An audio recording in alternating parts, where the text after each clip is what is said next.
जय गुरुदेव नाम किसका। जय गुरुदेव नाम किसका। प्रभु का पावन नाम, प्रभु का पावन नाम। जय गुरुदेव। सर्वसमर्थ, सर्वत्र स्मरणीय, दाता दयाल, दीनबंधु कृपा निधान, परम पूज्य गुरु जी महाराज इस कार्यक्रम में शब्द रूप में विराजमान महान शक्तियाँ, महापुरुष, लिंग शरीर में आने वाले सभी देवी देवता, अदृश्य शक्तियाँ तथा साधक, सत्संगी, नामदानी बच्चे और बच्चियों, आज 17 अगस्त 2025 प्रातःकाल की बेला अम्बाला गल्ला मंडी हरियाणा की इस भूमि पर अपने लोगों को ध्यान भजन करने, सुमिरन करने, सत्संग की दो बात सुनने, कहने का जो अवसर मिल रहा है, इसके लिए बहुत बड़ी दया है, बड़ी दया मिली है। किसकी? गुरु महाराज की। शब्द रूप में विराजमान पूरी शक्ति लिए हुए गुरु महाराज ने हम सब लोगों के ऊपर दया बरसाई है और बरसा रहे हैं। तो हम सब लोगों का, आप लोगों का अहोभाग्य है कि इस कार्यक्रम में शरीक होने का अवसर मिला। रूस एक देश है, तो रूस से कुछ लोगों को देश निकाला कर दिया गया था, देश छोड़कर चले गए थे। कहाँ गए? हॉलैंड, वो भी एक मुल्क है। वहाँ गए, एक कारखाना था, उसी में काम करने लगे। कुछ दिन के बाद बादशाह ने सोचा कि भाई हमारे देश से निकाले गए आदमी हैं, उनको वापस लाना चाहिए।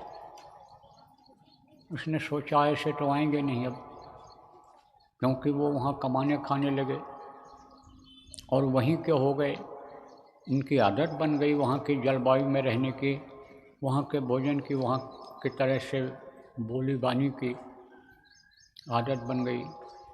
तो ऐसे तो आएंगे नहीं, बुलाने पर जाकर लाना पड़ेगा।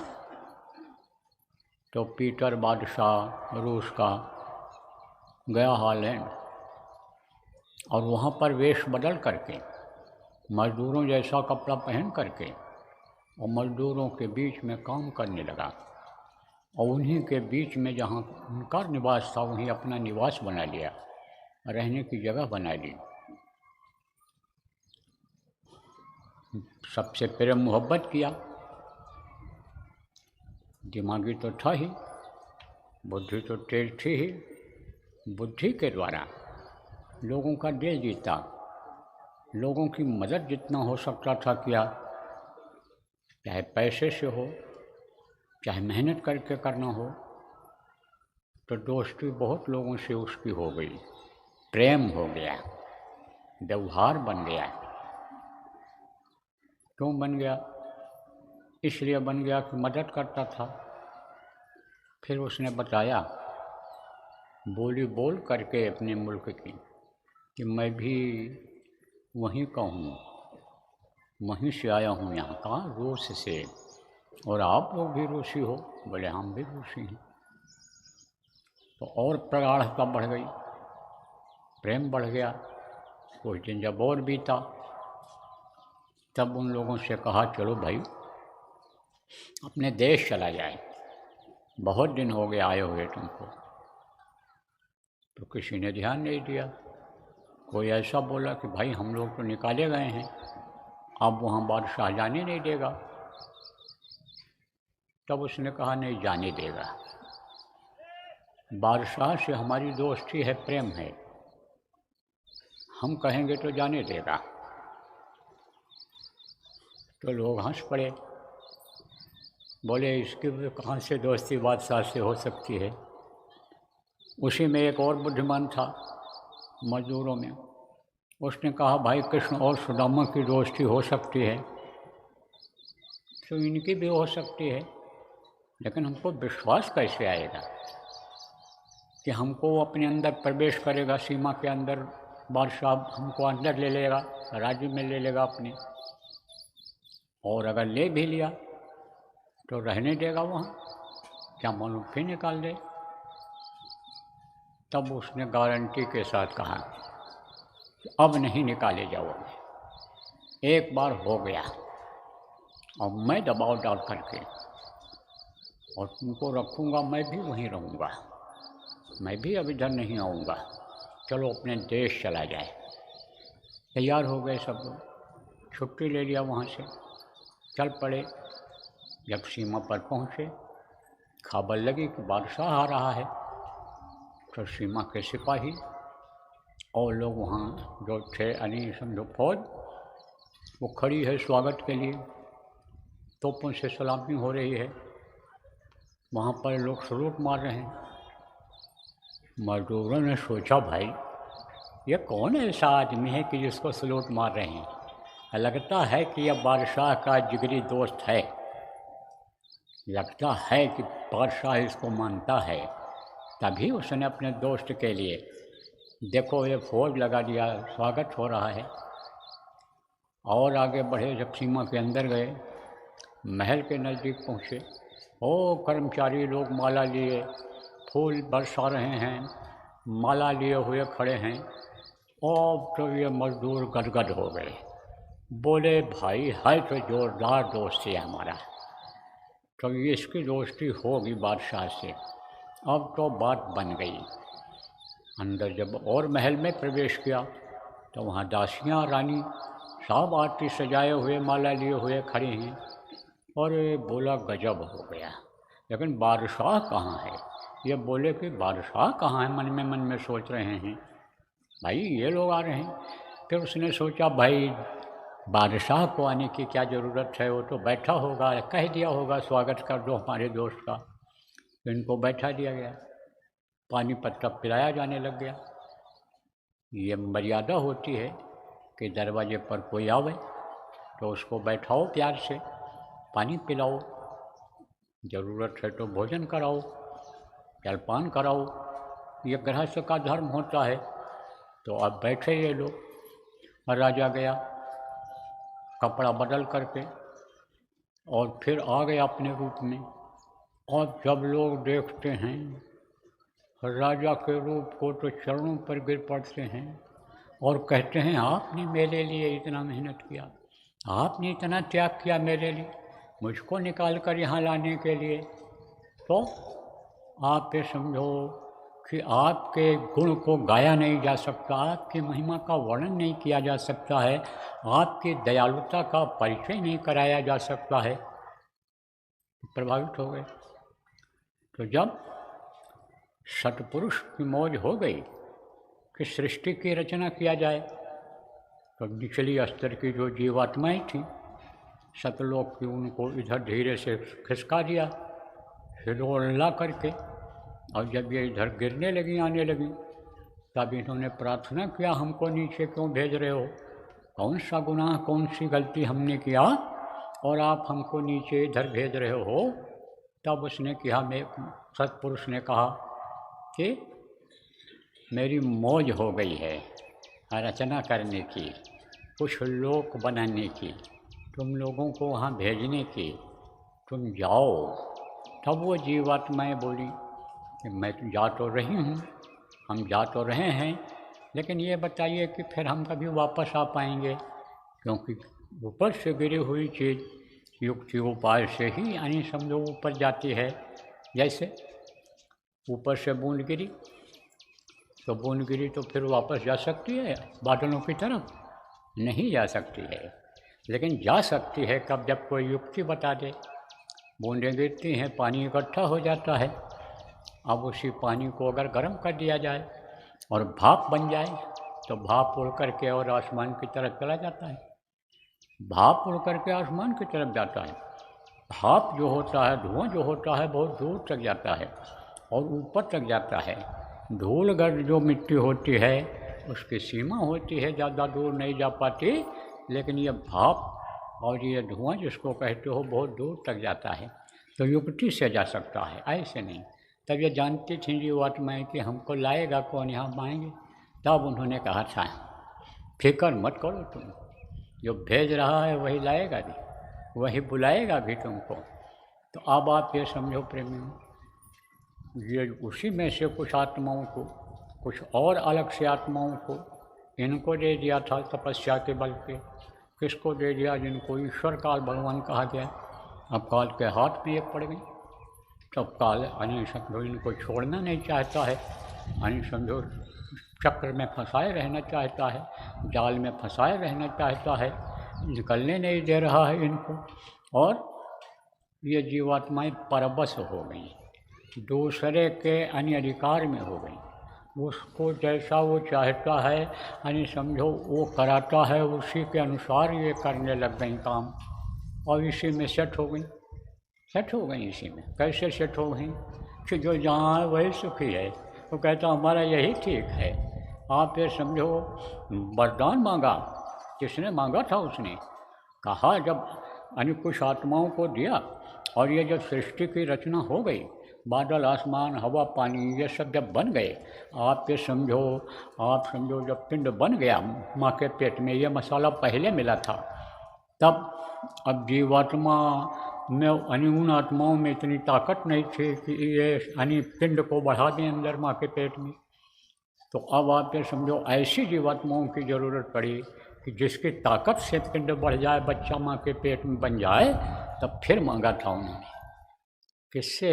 सत्पुरुष से मांगा था। किसने मांगा था? काल भगवान ईश्वर ने मांगा था कि आप अब हमको कुछ और आत्माओं को दीजिए, तब आपके जैसा राज्य हमारा कायम हो पाएगा। तो उन्होंने और आत्माओं को जब दिया तो वो भी रोईं कि आप हमको क्यों दे रहे हो, क्यों भेज रहे हो? बोले घबराओ नहीं, हम बुलाएंगे तुमको। तो उसने सुन लिया, तो कहा कि आप बुलाएंगे कैसे? जब ये हमारे पास आ जा रही हैं तो मैं तो भेज नहीं पाऊँगा इनको, कैसे बुलाएंगे? तब उन्होंने कहा संतों के द्वारा बुलाएंगे, संत जाएंगे इनको वहाँ से निकाल करके लाएंगे। तब उसने कहा तो फिर 3 वरदान हमको और दीजिए। एक तो जो जिसमें रहे उसी में सुखी रहे, और दूसरा अपने पिछले जन्म का किसी को याद न रहे, और तीसरा जो भी संत जाएं अपने साथ किसी को न लावें, अपने पावर से किसी को न पहुंचावें यहाँ, युक्ति बता करके, उपाय बता करके उनको यहाँ पहुंचाएंगे। बोले जाओ ये वो मस्त। लेकिन आप ये समझो जो वस्ताद होता है एक आध दांव अपने पास रखता है, नहीं तो चेला ही उससे हाथ मिला दे लड़ करके जीतने के लिए, वही समझो कि वर्ल्ड विनर हो जाए यानी विश्व विजेता हो जाए।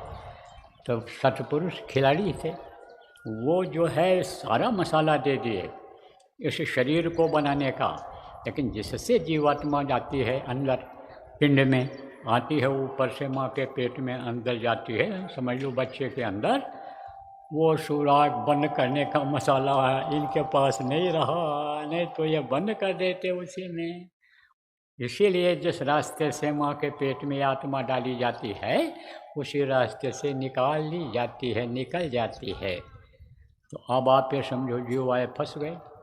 जब फंस गए और नरकों में जाने लगे, जब मार पड़ने लग गई, बेबस हो गए, रोए और चिल्लाए कि गलती हो कौन सी हो रही है, हम उसकी सज़ा भोग रहे हैं, ये तो हमको गलती खुद करवा रहा है, शरीर से गलती करवाया, मन हमारे ऊपर हावी हो गया, मन के वश में शरीर को कर दिया माया ने, तो अब आप दया करो। चिल्लाए जब रोए तब ऐसी दशा देख जीवों की, सतपुरुष ने की दया महान, संत रूप होए जग में आए, सतलोक का पता बतान, सुरत शब्द का सच्चा मार्ग, संत मता का किया बखान, और शब्द शब्द सीढ़ी रच डाला, चढ़ चढ़ पहुँचो अगम ठिकान।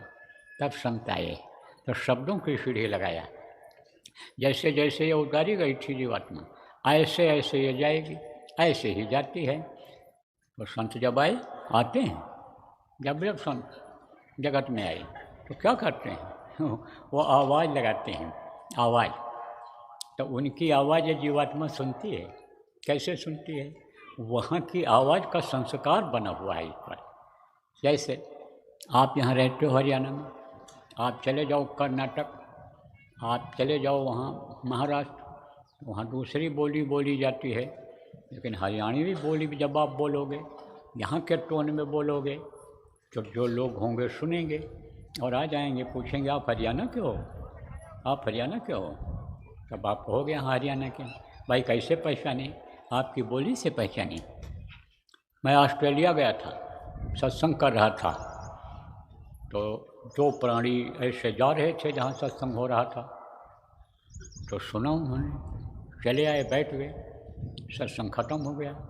ठंडी बहुत थी, नामदान भी हो गया, ठंडी बहुत थी। इधर लोग नामदान वगैरह समझा रहे थे, पर्ची दे रहे थे, तो हम गए गाड़ी में, हीटर चलवा करके बैठ गए, थोड़ा बदन गर्म हो जाए, क्योंकि कांपने लगा था ठंडी में।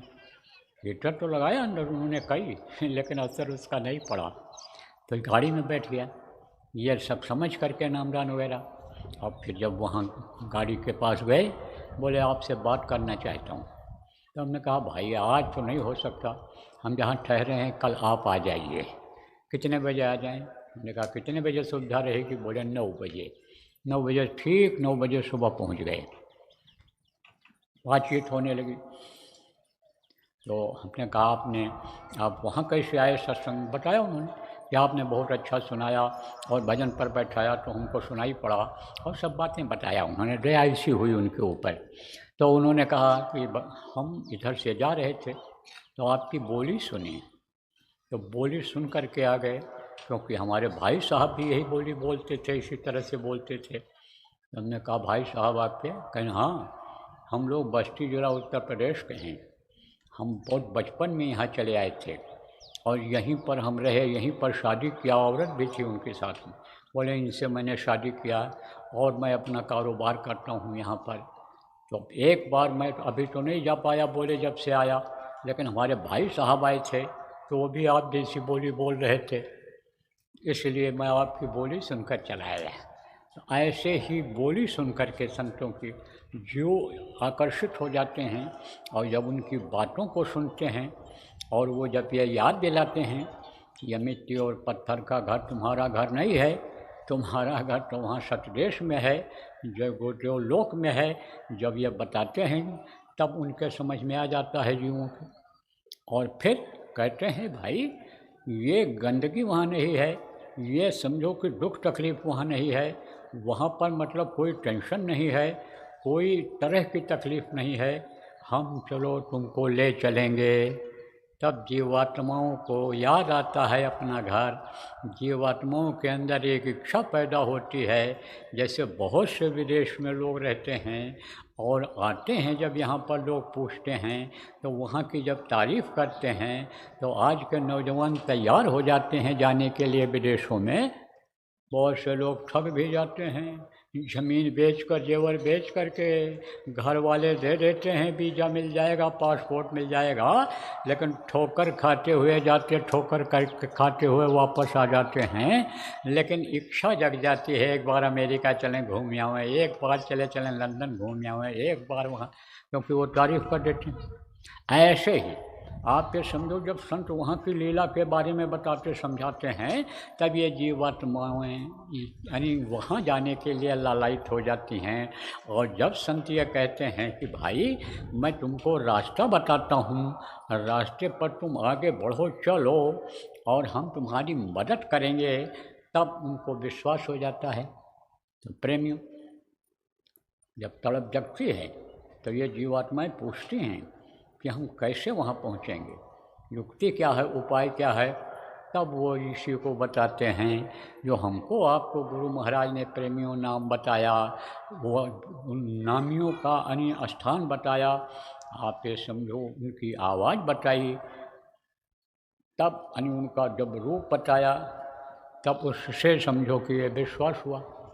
अब यह रूप और नाम और ये सब क्यों बताया जाता है, क्योंकि कभी कभी ऐसा होता है कि सुमिरन में ही चढ़ाई हो जाती है, तड़प सुमिरन में ही पैदा हो गई, और जो उसमें से जो देवता हैं, धनी हैं, वो खुश हो गए तो वो खींच लेते हैं अपनी तरफ।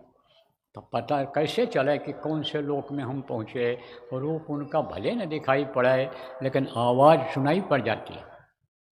साधकों को भी ऐसा होता है कि साधक चढ़ाई किए और लोक में पहुंच गए, और वहाँ पहले नहीं गए थे, दूसरे लोक में पहुंच गए, तो वहाँ रूप नहीं दिखाई पड़ता है, आवाज़ सुनाई पड़ती है।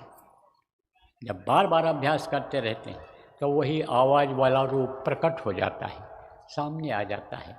तो आवाज़ और ये सब इसीलिए बताया जाता है कि आदमी को पता चल जाए हम कहाँ पर हैं, विश्वास हो जाए। जैसे रेलगाड़ी में लोग चलते हैं, आप बंगाल की तरफ पहुँचे, उधर आपके उड़ीसा की तरफ पहुँचे, तो जहाँ मछली पकड़ते हैं लोग, मछलियाँ मारी जाती हैं, मर जाती हैं, सड़ती हैं, उसकी बदबू आ जाती है। आप ये समझो कि किसी घाटी से गुजर रही है ट्रेन बस, और वहाँ खुशबू अन्य खुशबू वाले पेड़ हैं, तो लहर जब आप ये समझो आती है, उसकी तरफ समझ में आ जाता है कि भाई हम इधर कश्मीर में हैं, हम इधर यानी समझो शिमला में हैं, हम इधर यानी पहाड़ों पर हैं। जब जड़ी बूटियों की खुशबू आ जाती है, तो ऐसे ही तब वो क्या करते हैं कि नाम बताते हैं। कौन सा नाम? यही नाम जो शब्द वाला नाम, जिसमें ध्वनि आवाज़ है, जिसको सुनने के लिए प्रेमियों हमको आपको बताया गया, वही नाम बताते हैं और सुमिरन करवाते हैं, उनका ध्यान लगवाते हैं, भजन करते हैं, जो हम सब लोग आप लोग करते हैं। प्रार्थना की जाती है उनसे कि गुरु मोहि अपना रूप दिखाओ, अंतर का रूप दिखाओ। जो गुरु के रूप में इस धरती पर रहते हैं, संत सदगुरु के रूप में इस धरती पर लेने के लिए जीवों को आते हैं, उनके लिए प्रार्थना की जाती है कि जैसे पीटर अपने रूप में आ गया था, बादशाह कपड़े पहन करके वहाँ पर ताज लगा करके आ गया, उसका असला रूप सामने आ गया, उसी तरह से प्रार्थना की जाती है, गुरु मोहि अपना रूप दिखाओ, वहाँ का रूप दिखाओ, वहाँ ले चलो हमको। अगर हॉलैंड में ही वो मजदूर होते तो राजा के रूप को, बादशाह पीटर के रूप को देख कैसे पाते, इसलिए वहाँ गए, तब उसके रूप को देखा, इसीलिए प्रार्थना की जाती है। प्रार्थना करने से क्या होता है कि ये देखते हैं और खुश हो जाते हैं धनी कि भाई हमको याद कर रहा है, कोई पुकार रहा है, तो ये मदद करते हैं। वो मदद नहीं भी करते हैं, काल अगर मदद न भी करे तो बाधा भी नहीं डालता है, वो खुश रहता है कि कम से कम हमसे कह तो रहे हैं। जैसे कोई गेट पर खड़ा है आदमी, अब आप ये समझो कि रोक रहा है, और उसको आप समझा लो, मना लो, तो कहेगा अच्छा चलो मौका देख के हम तुमको अंदर चलेंगे, पहुंचा देंगे, साहब से मिलवा देंगे। तो वो खुश हो जाते हैं जब, तो रोकते नहीं हैं, रास्ता बता देते हैं, काल कभी रोके ही नहीं, देवे राह बताया, राह बता देता है। तो अब आप ये समझो प्रेमियों कि यानी ये जो प्रार्थना की जाती है, इसमें यानी समझो कि केवल प्रार्थना करने वाले और जिनकी प्रार्थना की जाती है उनके बीच में कोई होना नहीं चाहिए। आप कहोगे कौन बीच में रहेगा? जब हम आँख बंद करके प्रार्थना करेंगे उनकी, तो और बीच में कौन रहेगा? बीच में यह मन ले आता है चीज़ों को। जैसे प्रार्थना कोई बोल रहे हैं और ध्यान किए हुए हैं गुरु का, अब उसमें किधर मन चला गया?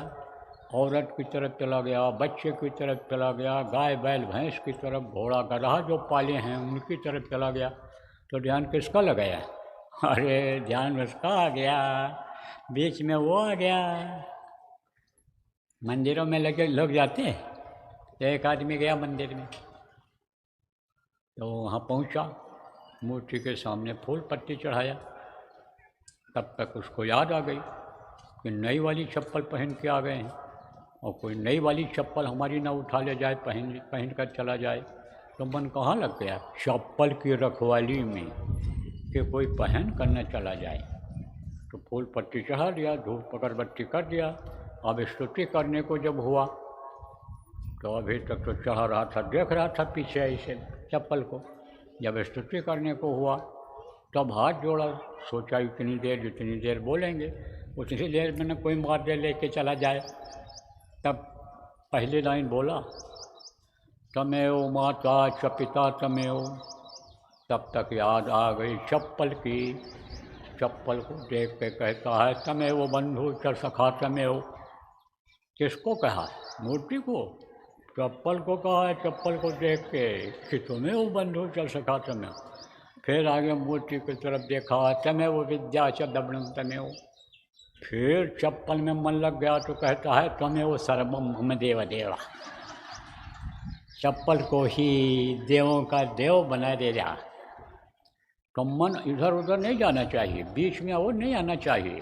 नाम और नामी के बीच में, प्रार्थना के बीच में, सुमिरन के बीच में, ध्यान के बीच में और कोई नहीं आना चाहिए। जिसका ध्यान किया जाए उसी पर समझो मन को रोक रखा जाए। तो सुमिरन ध्यान किसको कहते हैं? सुमिरन करने से होता क्या है ये भी बता दें। और रोज़ सुमिरन करने से झाड़ू लग जाता है। कहाँ झाड़ू लगता है? अंतरात्मा में, इस मानव रूपी मंदिर में, इस किराए के मकान में अंदर झाड़ू लगता है। किसका झाड़ू? यही सुमिरन का झाड़ू, ध्यान का झाड़ू, भजन का झाड़ू। झाड़ू ऐसे नहीं लगता है जैसे घरों में लगाते हो। वो झाड़ू ये सुमिरन ध्यान भजन का है। ये झाड़ू जो है ये समझो कि साफ करता है। किसको साफ करता है? कर्मों को। चतुर्संतःकरण में जहाँ कर्म जमा होते हैं ये उसको साफ करता है। अब रोज़ रोज़ बच्चियों अगर सफाई घर की नहीं करोगी तो गंदा हो जाएगा घर, कूड़ा इकट्ठा हो जाएगा, बीमारी बढ़ जाएगी। यही कारण है, देखो आपकी बीमारी बढ़ गई। नामदान ले लिया आपने लेकिन सुमिरन ध्यान भजन नहीं किया तो बीमारी बढ़ गई, कर्मों का फल मिलने लग गया। तो रोज़ सुमिरन ध्यान भजन करना चाहिए। और इससे क्या होता है, एक आदत बनती है बैठने की सुमिरन से, एक प्रवृत्ति जगती है सुमिरन करने से और खिंचाव होता है। यानी जिनका सुमिरन किया जाता है वो ही धनी अगर खुश हो गए तो वो भी तो शब्द से जुड़े हैं, तो वो शब्द के द्वारा ही खींचते हैं। बराबर याद करते रहने से, बराबर सुमिरन करते रहने से जब गंदगी साफ हो जाती है तो यानी खिंच जाती है, उन्हीं की आवाज़ के साथ खिंच जाती है। चाहे वहीं पड़ी रह जाएं आत्माएं, आगे न बढ़ पाएँ, बढ़ नहीं पाती हैं लेकिन पड़ी रहती हैं, वहाँ तक तो चली ही जाती हैं। इसलिए सुमिरन जरूरी होता है। ध्यान किसको कहते हैं? ध्यान कहते हैं आँख से देखने को। आपको बताया कि छिद्र है, बारीक छेद है। कहाँ पर है? इस यानी पिंड में है, पिंडी शरीर में है। दोनों आँखों के बीच से यानी समझो कि वो दिखता है, जिसको तीसरी आँख कहते हैं, सुनेत्र कहते हैं। आप ये समझो उसी से जीवात्मा को निकलना रहता है। वहीं पर यह गांठ जड़ और चेतन की है। तो अब आप ये समझो प्रेमियों कि उससे निकलना रहता है, वो सुराख है, उससे इस जीवात्मा को निकालना रहता है। अब जीवात्मा कहाँ है? उससे थोड़ा नीचे है और यह चार दल कमल पर यह बैठी हुई है यहाँ, क्योंकि ये शरीर को संचालित करती है, शरीर के अंगों को यह ताकत देती है। तो इधर से ताकत को खींच करके और वहाँ लाना पड़ता है। आप ये समझो कि शब्द को पकड़ना पड़ता है। शब्द जो ऊपर से आ रहा है पूरे शरीर में फैला हुआ है, उसी का जलवा है, तो उसको इधर से हटा करके उधर लगाना पड़ता है। तो अब आप ये समझो कि वो जो शब्द है उसको जो है यानी शब्द कहा गया है। संतों ने शब्द कहा है, गुरु महाराज ने शब्द कहा है, किसी ने गुरुवाणी कहा है, किसी ने यानी समझो कि सच कहा है। और आप पे समझो अनहित वाणी भी लोगों ने कहा है, लेकिन अनहित वाणी वो नहीं है। अनहित वाणी नीचे सुनाई पड़ती है, नीचे की है। ये कहाँ की है? अनहित है, यानी हृदय, ये हृदय है। यहाँ से वो वाणी निकलती है, अनहित वाणी। तो अनहित वाणी उसकी भी कह दी जाती है कि समझो आपकी जो शरीरधारी होते हैं या जो नाशवान होते हैं, अनहित वाणी उसको भी कहते हैं, क्योंकि नाशवान वो भी हैं। कौन हैं? समझो आपकी ये जहाँ बाजा बजता है, घंटा शंख जहाँ बजता है, जहाँ आप ये समझो घुंघरू बजता है, जहाँ ये घूम जैसी आवाज़ होती है, ये आवाज़ें हैं नीचे की। आप ये समझो कि ये नीचे की आवाज़ें हैं, ख़त्म होने वाली आवाज़ें हैं। तो वो आवाज़ें जहाँ होती हैं वो सुनाई जब पड़ता है तब उसको अनहित वाणी कहते हैं। देखो, जैसे आपको कहना हो आम, तो ऐसे मुँह से बोल दोगे आम, है ना। और कहना होगा पतंग, तो यहाँ से नाभि से आवाज़ निकालनी पड़ेगी। ऐसे धीरे नहीं कह सकते हो पतंग, पतंग नहीं, समझे नहीं आएगा। पतंग, अब यहाँ ये खिंचाव हुआ पतंग, तो ये नाभि की आवाज़ है। अब इसको जो अन समझो इस आवाज़ को, और जो ऊपर दोनों आँखों के बीच से जो अन सुनाई पड़ता है ऊपर निकलने पर या वहाँ रहने पर, उस आवाज़ में फ़र्क है। वो शब्द है ऊपर से जो आ रहा है, सतदेश से आ रहा है, जिससे सारी सृष्टि ही अंडपिंड ब्रह्मांड की रचना हुई है और सब जिससे जुड़े हुए हैं वो शब्द है। तो सार शब्द जाने बिना कागा हंस न होए, कहा गया कि सार शब्द को बगैर पकड़े हुए यह कालिमा जा नहीं सकती है जन्म मरण की, इससे छुटकारा नहीं हो सकता है। इसलिए सार शब्द को पकड़ना चाहिए। अब सार शब्द कैसे पकड़ में आएगा? हानि गुरु भक्ति से, गुरु की सेवा से, गुरु के आदेश के पालन से जाती है। क्योंकि बिन गुरु भक्ति शब्द में पचते, और सो प्राणी तू मूरख जान, और शब्द खुलेगा गुरु मेहर से, खींचे सूरत गुरु बलवान। बहुत से लोग यही घुंघरू सुनते रहते हैं, बहुत से लोग कोयल कौवा की आवाज़ ही सुनते रह जाते हैं। ये सब ये नीचे की आवाज़ों को ही अच्छा लगता है। मान लो कोयल ही बोलने लगती है ऐसे, तो समझो कि अच्छा लगने लगता है। तो वो लोग इसी को समझ बैठते हैं सब कुछ है। लेकिन इससे कागा हंस न हो, इससे मैल नहीं धुल पाएगी, हंस रूप ये जीवात्मा नहीं हो पाएगी। ये समझो कि जीव से शिव भले हो जाए, लेकिन हंस नहीं हो सकती है ये जीवात्मा, जब तक सार शब्द पकड़े बिना कागा हंस न होए।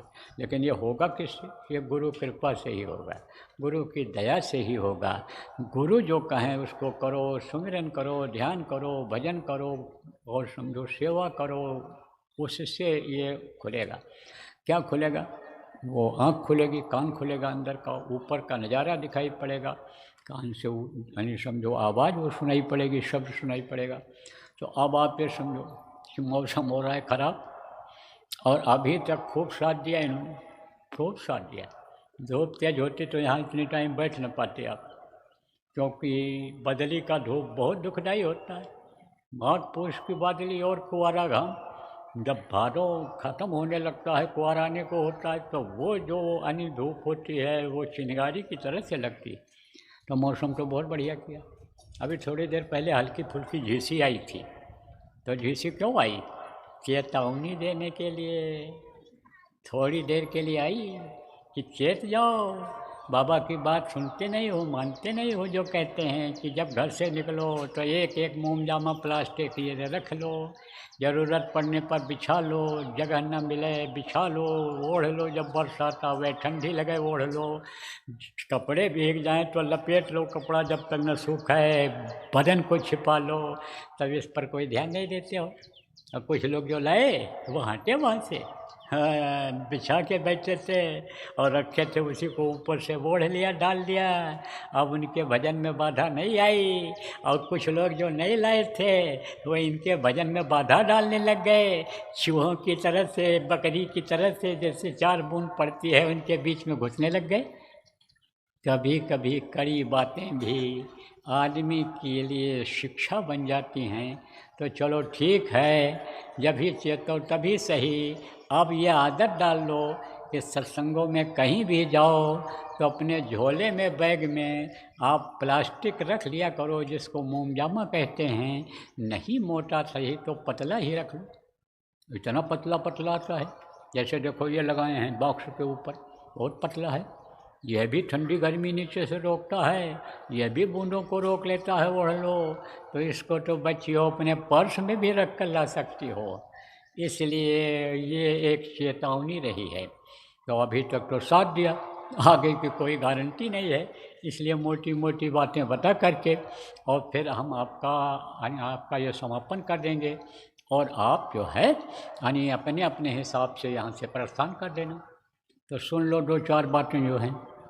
देखो, अच्छा समाज बनाना है, अच्छे लोगों की हमेशा ज़रूरत रही है और रहेगी आगे चल कर के। चाहे बिजनेस व्यापार हो, चाहे खेती का काम हो, चाहे नौकरी और मजदूरी का काम हो, और चाहे राजनीति करने का काम हो और राज्य चलाने का, देश चलाने का काम हो, सब जगह अच्छे आदमियों की ज़रूरत पड़ेगी। लोग तलाश करेंगे, लोग बुलाना चाहेंगे। आज भी देखो जो ईमानदार चरित्रवान लोग हैं उनको लोग ज़्यादा नौकरी में पसंद करते हैं कि ये विश्वास पात्र होंगे। अब वो कौन हो सकता है, कौन वफादार हो सकता है, कौन ईमानदार हो सकता है? वही हो सकता है कि जो शाकाहारी हो। शाकाहारी का यानी समझो कि दिल दिमाग अलग होता है और मांसाहारी का अलग होता है। शाकाहारी दयालु होता है, शाकाहारी परोपकारी होता है, शाकाहारी सहनभक्त होता है। लेकिन मांसाहारियों में ये बात नहीं मिलती है, शराबियों में ये बात नहीं मिलती है, नशाखोरों में ये बात नहीं मिलती है। अच्छे लोगों की तलाश है, अच्छे लोग की तलाश करेंगे, लोग खोजेंगे। इंटरव्यू आजकल लोग क्यों लेते हैं 25 आदमियों को बुला करके? देखते हैं उसमें कि हमारे इस पोस्ट के लिए, जगह के लिए कौन काबिल रहेगा, कौन निभा ले जाएगा, इसको किस पर विश्वास किया जाए, इसलिए इंटरव्यू लेते हैं। साक्षात्कार जिसको कहते हो, तो खोजेंगे लोग। अच्छा आदमी बनाओ आप, अच्छा आदमी बनाओगे तभी सतयुग आ पाएगा, और नहीं तो बहुत बड़ा विनाश होगा। आगे का समय विनाशकारी, बहुत लोग मरेंगे, लाशों पे लाशों का होगा नज़ारा। अब सुनते तो जाओ तन बेश हमारा। जैसे विदेशों में देखो जहाँ लड़ाइयाँ हो रही हैं, आप पे समझो वहाँ कोई उठाने वाले नहीं हैं। गिद्ध और कौवा भी खाते खाते उनको थक गए मुर्दों को। अब आप पे समझो कि जो बचे भी हैं उनमें बीमारी हो रही है, सड़ने गलेंगे गलने की बदबू आ रही है, हवा दूषित हो गई है।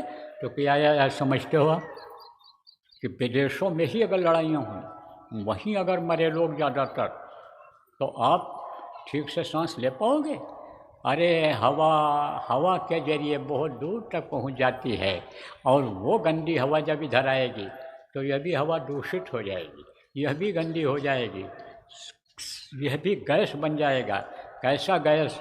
जैसे रिसाव हुआ था भोपाल में, जो आप पुराने लोग हो, बहुत पहले, कई यानी समझो 50 साल हो गया होगा, अब उससे भी ज़्यादा हो गया होगा।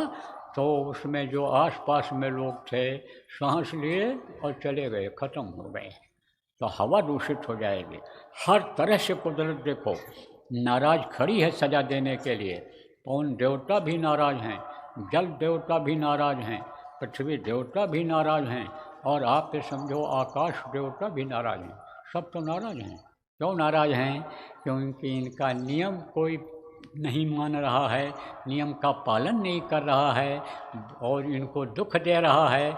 जैसे धरती माता को ही देखो, इनको स्वच्छ और साफ रखना चाहिए, लेकिन इस पर खून बहा रहे हैं, जानवरों को काट रहे हैं, चर्बियाँ फेंक रहे हैं उनकी, आप ये समझो हड्डियाँ डाल रहे हैं, तो सड़न गलन बदबू हो रहा है, पैदा हो रहा है। तो ये दुखी हैं, मैं दुखी हैं कि हमारे आंचल को लोग गंदा कर दे रहे हैं। अब ये जिस दिन भी अगर समझो नाराज़ हुई और हिली ऐसे, तब सोचो आप कि 150 मंजिल का मकान का क्या हाल होगा, और 150 मंजिल वाले मकान पर जो वहाँ है उसका क्या हाल होगा। अरे खाक होंगे नगर, लोग मिट जाएंगे, जला में भी निशान न रह जाएगा। वो समय आएगा। लेकिन अभी प्रेमियों मौका है, आप लोग धार्मिक विचारधारा के लोग हो, आप लोग सत्संगी हो, नामदानी हो, आप अगर चाहो तो लोगों को बचा सकते हो, बहुत से लोगों को बचा सकते हो। गुरु महाराज ने देखो टाट पहनाया, हम भी पहनते थे। जब नामदान देने को हुआ तो गुरु महाराज ने कहा भी इसको उतार दो, और जैसा बताया ये पहन लिया। 1 करोड़ लोगों ने पहना था। फिर गुरु महाराज ने गुलाबी पगड़ी बनवाई थी, और गुलाबी पगड़ी के लिए गुरु महाराज ने कहा था कि ये यानी समझो पगड़ी वाले हैं, इनकी नज़र जहाँ तक जाएगी कोई मरेगा नहीं। देखा लोगों ने कि जिस डिब्बे में बैठे हुए था, पगड़ी वाला बैठा हुआ था, ट्रेन का एक्सीडेंट हुआ, अगल बगल के डिब्बे चकनाचूर हो गए, बहुत मरे। और उसमें जिसको चोट भी आई, हल्की फुल्की आई, खरोच आया, थोड़ा बहुत लोगों ने सहला दिया इससे, और ठीक ठाक उतर करके अपने अपने घर चले गए। पगड़ी वाला है। आप ये समझो कि दादा गुरु के समय की बात है। दादा गुरु जी बैठे हुए ट्रेन में जा रहे थे, और स्टेशन पर ट्रेन रुकी, और फिर उसके बाद में आप ये समझो कि ट्रेन रुकी, और ट्रेन रुकी तो लोग लालटेन लेकर आए थे, क्योंकि उस समय लाइट नहीं हुआ करती थी स्टेशनों पर। मैं छोटा था तब भी लाइट नहीं होती थी किसी किसी छोटे स्टेशन पर, तो लालटेन लेकर के लोग आए थे। अब वो ट्रेन थोड़ी देर रुकती थी अंधेरे में, उसी में लालटेन भी डाल दिया उसी में। अब आप ये समझो प्रेमियों कि थोड़ी दूर ट्रेन जाने के बाद कहीं तेल में हल्का सा यानी गर्मी पैदा हुआ, धुआं निकला तो फट से लोगों ने जंजीर खींचा तो वहाँ सब रुक गई ट्रेन, और दौड़ करके आए कि भाई धुआं फैल रहा है, जल्दी से सामान निकाले। और फिर समझो कि सबके सब बच गए। आप ये समझो कि आग लगते ही यानी समझो कि ट्रेन रुक गई, अकल आ गई किसी को कि भाई खींच लो इसको, और सब बच गए। तो जो गार्ड ने ही कहा भाई ये तो कोई महान शक्ति इसमें बैठी हुई थी कि जिसकी वजह से ये लोग बच गए, नहीं तो ऐसे केस मैंने नहीं देखा है कि जलती हुई लालटेन के नीचे यानी पड़ी रहे, ऊपर से रजाई कंबल ये बिस्तर पड़ा रहे और उसमें आग न लगे। वो तो मतलब ये है कि धुआं ही हो करके रह गया, और नहीं तो अभी तो ये सब जल के खाक हो गए होते। अरे ट्रेन रुकते तो रुकती है, एकदम से ब्रेक अगर लगा दें तो भी पलट जाए, तेज़ी में रहती है। इसलिए देखो जो गाड़ी चलाते हो, इमरजेंसी में रुकना पड़े तो धीरे धीरे रोक करके, नहीं है तो साइड में लगा लिया करो, लड़ने न पावे गाड़ी, जगह है तो इस तरह कर लिया करो। तो अब आप ये समझो प्रेम कि कहा था गुरु महाराज, गुलाबी कपड़ा इसीलिए पहनाया गया कि इनकी रक्षा हो जाए, इनकी बचत हो जाए। जब पहनाया गया था, लोग पहनते थे, तब आप ये समझो कि लोगों ने आजमाइश करके भी देखा, गुरु की दया उसमें दिखाई पड़ी। तो प्रेमियों, आप लोग प्रचार करो, आप लोगों को असली चीज़ पकड़ाओ, आप लोगों को मतलब यह है कि आवाज़ सुनने का, भजन का तरीका बताओ, और देखने का तरीका, ध्यान लगाने का, सुमिरन करने का जो नामदान ले लिए हैं ये बताओ अपने अपने हिसाब से। जैसे आप रोज़ काम करते हो, लेट्रिन जाने का, नहाने धोने का, खाना खाने का, खेत में जाने का, आप समझो काम करते हो, नौकरी पर, मजदूरी पर जाने का काम करते हो, समय निकाल करके, ऐसे समय निकाल करके आप लोगों को समझाओ, प्रचार करो। आप एक काम ये बहुत पुराना गुरु महाराज छोड़ करके गए हैं, इसको पूरा करना है। देखो यह प्रचार हुआ तब इतनी भारी भीड़ आई। अब ये जो पुराने लोग हैं ये अंदर अंदर सोचने लगे होंगे, जो यहाँ के आए होंगे, देखे होंगे कि भाई एक आवाज़ पर, एक झंडे के नीचे, एक बाबा के लिए इतने आदमी कभी इकट्ठा हुए ही नहीं होंगे अम्बाला में। अम्बाला का पीछे का रिकॉर्ड आप लोगों ने तोड़ दिया। तो खबर लगी जब आपको कि चलें वहाँ पर हमको कुछ मिलेगा, तब आप यहाँ पर आए। तो प्रचार करो, खूब जोरदार प्रचार करो, जोर शोर से प्रचार करो। आप कोई भी काम करना होता है, प्रचार करना होता है, किसी भी मिशन को आगे बढ़ाना होता है, तो उसकी योजना बनाई जाती है, और योजनाबद्ध तरीके से जब काम होता है तब सफलता मिलती है। तो योजना कैसे बनाना है, आपको क्या करना है, गांव में जो भी सत्संगी हैं, जो भी प्रेमी हैं, उनकी कमेटियां बना दो, प्रचार की ड्यूटी उनको दे दो, सुमिरन ध्यान भजन समझाने की ड्यूटी उनको दे दो, कमेटी गांव गांव तक बना लो। ये जिम्मेदार आपसे न संपर्क कर पाएँ तो आप खुद सब लोग जो गांव के आए हो, जितने नामदानी हो, या आप गांव से आए हो, गांव में जाओ, देखो आपके यहाँ जितने नामदानी हैं उनकी आप कमेटी बना लो और ड्यूटी बांट दो कि भाई ये आगे बढ़ेंगे, प्रचार के लिए चलेंगे, कहेंगे ये योजना बनाएंगे, इस गांव में जाना है, आज वहाँ पर जाना है, तो हम इनके साथ सब लोग चलेंगे। एक दिन का समय निकाल करके, छुट्टी जिस दिन होती है इतवार को, उस दिन चलेंगे, सुबह शाम में जाएंगे। ध्यान भजन वाले की ड्यूटी दे दो, ड्यूटी नियुक्त कर दो कि ये सबको बुलाएंगे ध्यान भजन के लिए, और यहाँ पर ध्यान भजन होगा, ये जगह दे देंगे हमको, इनके पास है साधना शिविर जो लगाना है उसके लिए जगह दे देंगे, सहयोग कर देंगे। तो इसकी सब कमेटियाँ बना लो, ड्यूटी बांट लो। जिला के 5 जिम्मेदार, 10 जिम्मेदार, प्रांत के 5 के 10 जिम्मेदार, 10 जिम्मेदार केंद्र के, सब जगह कहाँ कर पाएंगे।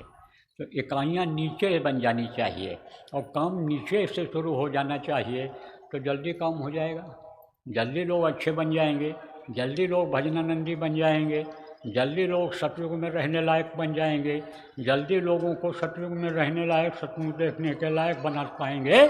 इसलिए आप लोग ये काम कर लो, सब योजना बना लो, जहाँ जहाँ नहीं कमेटियाँ बनी हैं वहाँ बना लो, तब समझो काम आगे आपका बढ़ जाएगा। और देखो प्रेमी, साधना शिविर लगवाना है, तो साधना शिविर क्यों लगवाना पड़ा? इसलिए लगाना पड़ा है कि लोग नामदान भूलते जा रहे हैं, कुछ करना है सुमिरन ध्यान भजन, ये याद ही नहीं रह पा रहा है, और दुनियादारों के बीच में रहते हैं, तो दुनियादारों के बीच में रहने से उनका रंग चढ़ रहा है। भजन का रंग चढ़ने के बजाय, गुरु भक्ति का रंग चढ़ने के बजाय दुनियादारों का रंग चढ़ रहा है। और वो रंग ऐसा है कि आप ये समझो कि काला रंग है, तो सूर्य श्याम काली कमली पर चढ़े ना तो जो रंग, फिर दूसरा रंग चढ़ाने में बहुत दिक्कत होगी, क्योंकि वो काले रंग में रंग गए, काल के चक्कर में आ गए, काल के जीवों के चक्कर में आ गए, तो उसके चंगुल से निकालने में संतों को भी दिक्कत होती है और जीवों को भी निकलने में दिक्कत होती है। तो जब हमने ये देखा कि ये फंस रहे हैं सब, हाँ, दुखी है परिवार, लड़के लड़कियां जो है सुनते नहीं हैं, मन का काम करते हैं, बहू अपनी तरफ खींच रही है, बेटा अपनी तरफ खींच रहा है, बुढ़ा और बुढ़िया अपने अकड़ में बैठे हैं, वो अपना चाहते हैं, तो बीमारी बढ़ती जा रही है। कौन सी बीमारी? लड़ाई झगड़ा की बीमारी, शरीर की बीमारी, खान पान खराब हो रहा है लोगों का, चरित्र गिर रहा है लोगों का। तब हमने कहा भाई ये निष्फल न चला जाए, अगर इनकी ज़िंदगी ऐसे न ख़त्म हो जाए कि रात गंवाई सोए कर, यानी दिन गंवाया खाए, रात गंवाई सोए कर दिन गंवाया खाए, और हीरा जन्म अनमोल मिला, कौड़ी बदले जाए, ये कौड़ी बदले चला जाएगा अनमोल मनुष्य शरीर, कि जिसके लिए देवता तरसते हैं, नर समान नहीं कौनो देही, जीव चराचर जाचते ही, जितने भी चर चर के जीव मनुष्य शरीर को मांगते रहते हैं भजन करके पार होने के लिए, वो इनका निष्फल न चला जाए, बेकार न चला जाए। इसलिए हमने कहा भाई अब साधना शिविर लगाने की ज़रूरत है, तो साधना शिविर लगाया गया। देखो मुहूर्त से जब कोई काम होता है तब उसमें कामयाबी मिल जाती है, तो मुहूर्त उसका निकाला और मुहूर्त से साधना शिविर लगाने के लिए जगह जगह पर कहा गया। उसके बाद में आप ये समझो कि इन साधना शिविरों का नाम भी रखा गया, मुहूर्त का साधना शिविर, फिर दुख निवारण साधना शिविर। मुहूर्त से जिन्होंने साधन भजन किया और करने लग गए बराबर, लेकिन तकलीफ उससे गई नहीं, तो कहा गया भाई ये तकलीफ़ दूर करने के लिए दोबारा फिर साधना शिविर जगह जगह पर लगाओ। तो जगह जगह पर दोबारा लोगों ने लगाया, उससे दुखों में आराम मिला, लोगों को तकलीफ़ में आराम मिला, मन थोड़ा लगने लग गया, जो बैठ नहीं पाते थे, शरीर में ताकत नहीं थी, तकलीफ़ जब दूर हुई तो बैठने लग गए, आदत बन गई। फिर कहा गया अब आप घाट की साधना लगाओ। तो घाट की साधना में क्या होता है कि जैसे आप ये समझो कि नदी होती है और नदी पार करना होता है, तो वहाँ पर घाट बने रहते हैं। समुद्र में मान लो जहाज़ पर बैठ कर के जाना है तो वहाँ पर यानी जहाज़ सब जगह समुद्र में नहीं खड़ा होता है, वहाँ बंदरगाह उसको कहते हैं। जो समुद्र का घाट होता है उसको बंदरगाह कहते हैं। बंदरगाह पर जब कोई जाता है तभी पानी के जहाज़ में बैठ कर के एक जगह से दूसरी जगह आ जा सकता है। अब आप समझो कि इस भव सागर से अगर पार करना है, इस पिंड से पिंडी शरीर से जीवात्मा को निकालना है तो उसका घाट अंदर में है। जैसे नदी का घाट अंदर में है, जैसे नदी का घाट होता है जगह जगह पर, तो जगह जगह पर होता है और वहाँ जाना पड़ता है। वहाँ जाना पड़ता है तो मल्लाह वहाँ से फिर पार करता है। ऐसे इस भव सागर से पार होने के लिए, जन्मने मरने की पीड़ा से छुटकारा पाने के लिए, ये जो रोते हो हंसते हो, ये देखो कमाते हो और खाते हो, पेट में डालते हो पच जाता है, सुबह खाली करके आते हो फिर भूख लग जाती है, बार बार वही काम करना, बार बार यानी समझो जन्मना और मरना, वही कमाना और खाना, वही बच्चे पैदा करके मर जाना, यह है भव सागर। डूब रहे हो उतरा रहे हो, डूब रहे हो उतरा रहे हो। इससे अगर पार होना चाहते हो, फिर नहीं आना चाहते हो भव सागर में दुख झेलने के लिए, तो घाट पर बैठो। घाट कहाँ, इन्हीं दोनों आँखों के बीच में घाट है। वहाँ सतगुरु के जहाज लगे हुई है, नाव लगा हुआ है। इधर से ध्यान को हटाओ, उस पर बैठ जाओ। शब्द रूपी जहाज जो उन्होंने लगा दिया है उस शब्द को पकड़ो और उस जहाज पर उड़ करके पहुँच जाओ।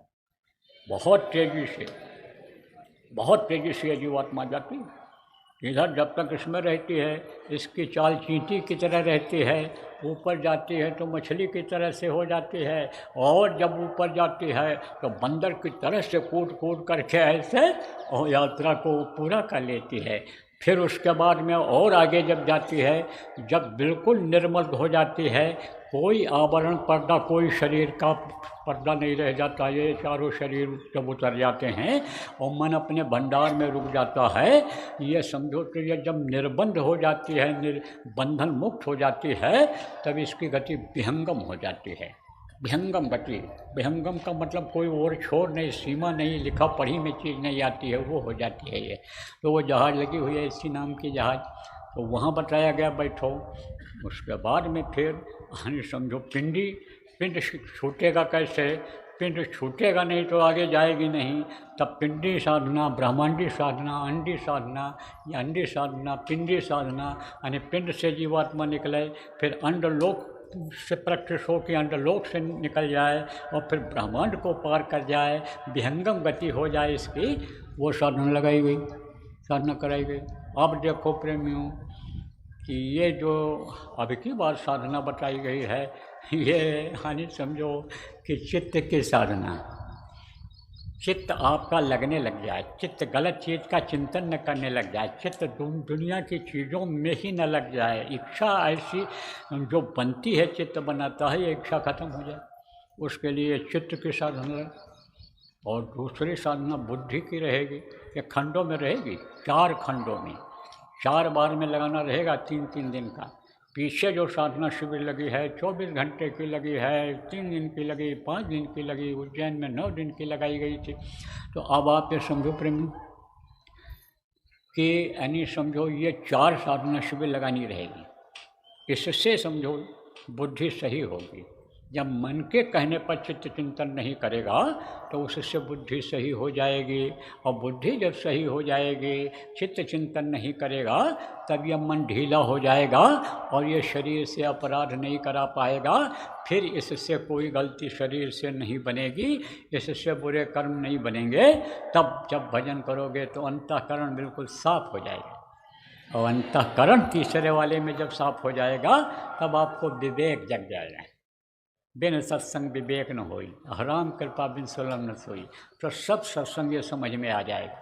और नहीं तो एक कान से सुनते हो, दूसरे कान से निकाल देते हो, निकल जाता है अपने आप। बहुत सी बातें यहाँ याद हैं, लेकिन जाओगे अभी रास्ते में ही भूल जाएगी, और बहुत से लोगों को तो कुछ नहीं याद रहेगा। उसके लिए बराबर ये कहा जाता है कि जिसके साथ आए हो ट्रेन से, बस से, गाड़ी में, उससे बात करते जाओ। भाई बाबा ने ज़रूरी बातें क्या बताई, क्या करना है, क्या अमल करना है, किस तरह से रहना, खाना पीना, भजन करना है, इसकी चर्चा बराबर जब करते रहोगे तभी ये याद रहेगा। नहीं तो सत्संग का वचन नहीं, ये सब नहीं याद रहेगा, और सत्संग भी छूट जाएगा, भजन भी छूट जाएगा, और माया और काल के चक्कर में पड़ जाओगे। और सो माया बस फिरो गोसाई, और बंधो कीट मरकट की नहीं। जैसे बंदर फंस जाता है लोभ और लालच में, और फिर मदारी उसको ले जाता है, फंसाने वाला, पकड़ने वाला ले जाता है, और गांव में नचाता है, गांव में अन समझो घुमाता है, उससे वसूल करता है, समझो उनके लोगों से पैसा वसूल करता है ना, वसूल करता। तो बोलो जय गुरुदेव। चलो खड़े हो जाओ छाए में, इधर जगह न हो तो जहाँ आवाज़ जा रही वहीं खड़े हो जाओ। अब भाई इनकी व्यवस्था को कौन रोक है, अभी इनको भी बरसने दो, नहीं तो अन्न नहीं मिलेगा। तो आप ये समझो खड़े हो जाओ, जगह हो जाए, ये लोग भी खड़े हो जाएं छाया में। उधर समझो आप उस तरफ शेड में जहाँ जगह हो खड़े हो जाओ, जहाँ आगे तक खड़े हो जाओ, जहाँ तक छाया। सुन लो खड़े खड़े 2-4 मिनट, उसके बाद फिर समापन है इसका। और इनका बड़ा आभार है कि जो आए, और धन्य हैं हम, उनके आभारी हैं, जीवन भर आभारी रहेंगे। तो ये महान शक्तियाँ आई आपके समझो, चाहे काल की शक्तियाँ रही हैं और चाहे दयाल की शक्तियाँ रही हैं, ये जो आई। और जिन इन लोगों ने जो सहयोग किया, मंडी के जो पदाधिकारी हैं, अधिकारी लोग हैं यहाँ के, जो सहयोग किए नागरिक हैं, हम सब उनके आभारी हैं। और इन देवताओं के भी आभारी हैं। पवन देवता ने मदद किया, आकाश देवता ने मदद किया, मेघ देवता ने भी मदद किया, हम सबके आभारी हैं। तो अब आप लोग अपने अपने सुविधा अनुसार ट्रेन में चले जाना। और रही बात मिलने की, ये बूंदें अभी जब कम हो जाएंगी, और जो लोग मिलना चाहोगे अभी नहीं मिल पाए हो, वो लोग मिल लेना। और देखो अभी देखो दुख निवारण की जगह जो बनाई गई है, उधर झंडा लगा हुआ है।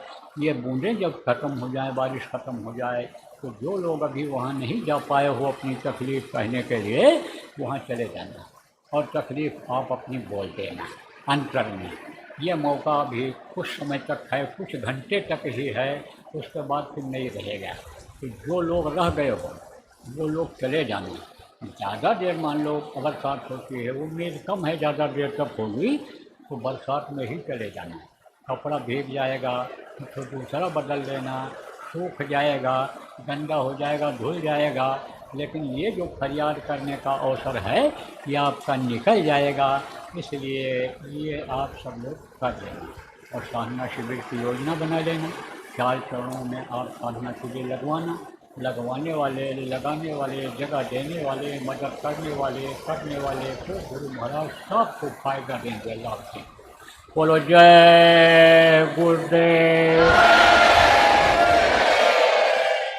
जय गुरुदेव, जय गुरुदेव, जय गुरुदेव, जय जय गुरुदेव।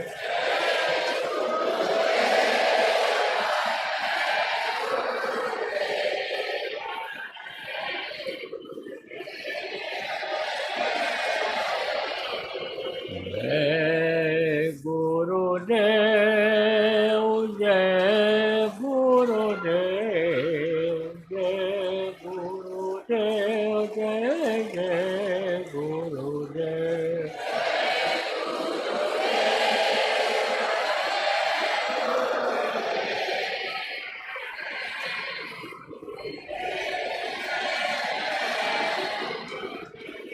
जय गुरुदेव, जय गुरुदेव, जय गुरुदेव, जय जय गुरुदेव।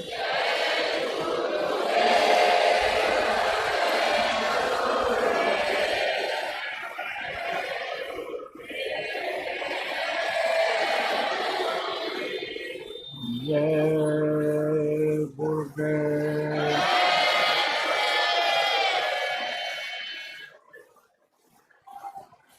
देखो अब किसी को पूछने की ज़रूरत नहीं है, ये मुक्ति पाल जो भी साधन सुविधा अपने अपने हिसाब से सब लोग चले जाएंगे। और मैं भी जाऊँगा ऊना। ऊना में कार्यक्रम है, हिमाचल प्रदेश में ऊना पड़ता है, और वहाँ करके फिर जाऊँगा पंजाब।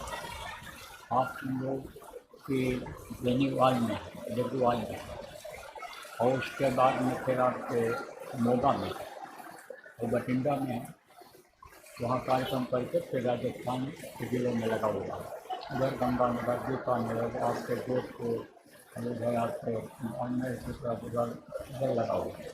सांचौर वगैरह करके जालोर जिला का सांचौर है, वहाँ करके और फिर प्रवेश कर जाऊँगा गुजरात में। गुजरात में भी कई जगहों पर है, गांधीधाम, अहमदाबाद, आप समझो जामनगर, आपके राजकोट, और आपके भावनगर, वेरावल, उधर भी कई जगहों पर है। तो कार्यक्रम करने के लिए मैं जाऊँगा। और आप लोग यहाँ से जाने के बाद अपने बाल बच्चों की देख रेख करते हुए, रोजी रोटी का काम करते हुए संगत के काम में लग जाना, भजन ध्यान में लग जाना, लोगों को भजन ध्यान कराने में तो नहीं लग जाना, साधना शिविर लगाने में, करने कराने में आप लग जाना। बोलो जय